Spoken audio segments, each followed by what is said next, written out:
Now, let me ask you. You ever look around and the world just seems empty to you? Oh, yeah. Has it ever occurred to you that maybe it's because you don't have God in your life? No. Never? Look, Joe. When I was a kid, I totally believed in God. But, you grow up. Well, I did.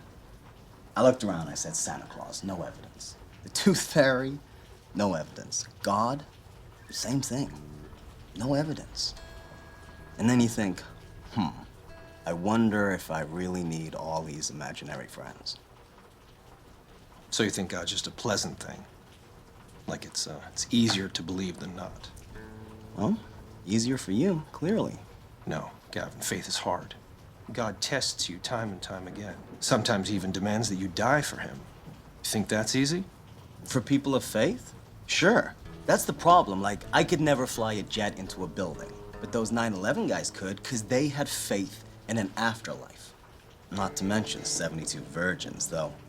Why anyone would want virgins, I don't know.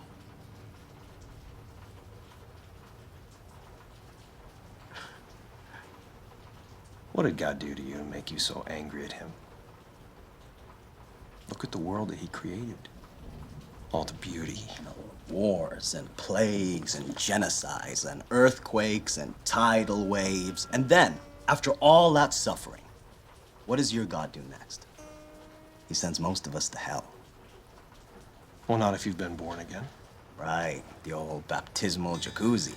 You have to accept Jesus Christ as your Lord and Savior. That is your only entrance requirement.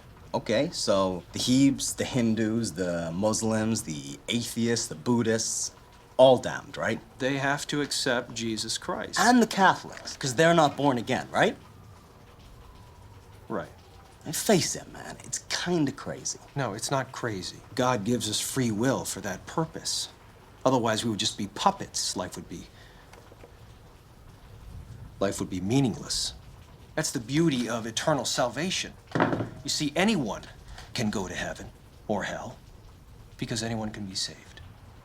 It's your choice. Unless you're a kid in China who gets hit by a bus and never even heard of this getting saved deal. Where's his choice? Well, that's why it's so important to spread the gospel. Try and save people. I'm sorry, I don't mean to laugh. I just find this kind of fundamentalism incredible.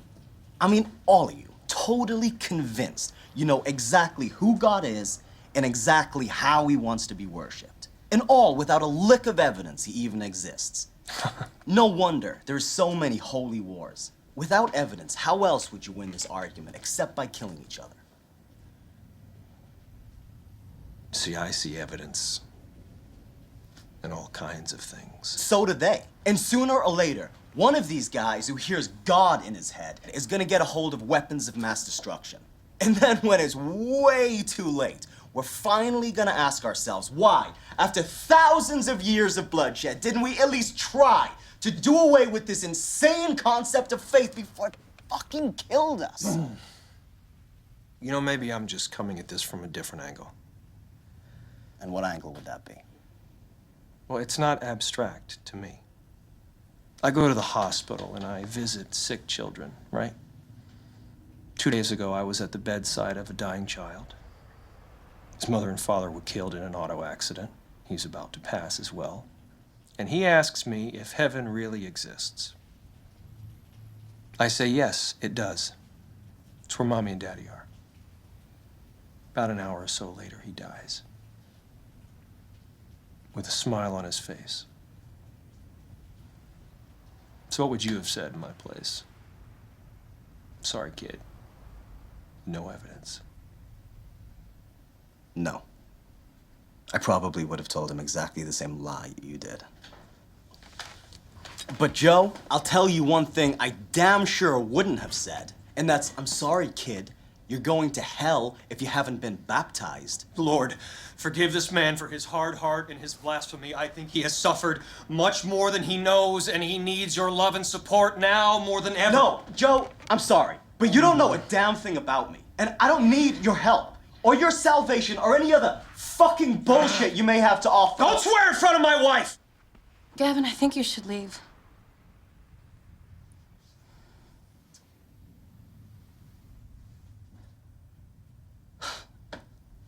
With pleasure.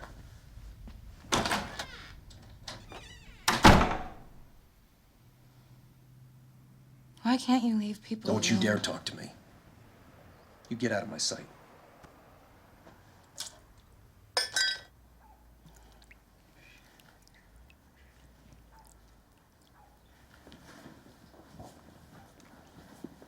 What the hell are you doing, Chris? It's blessed water from the temple. And how much did you pay for that? I'm not going to tell you. I'm surrounded by imbeciles. I'm Frank. I met Chris at Temple.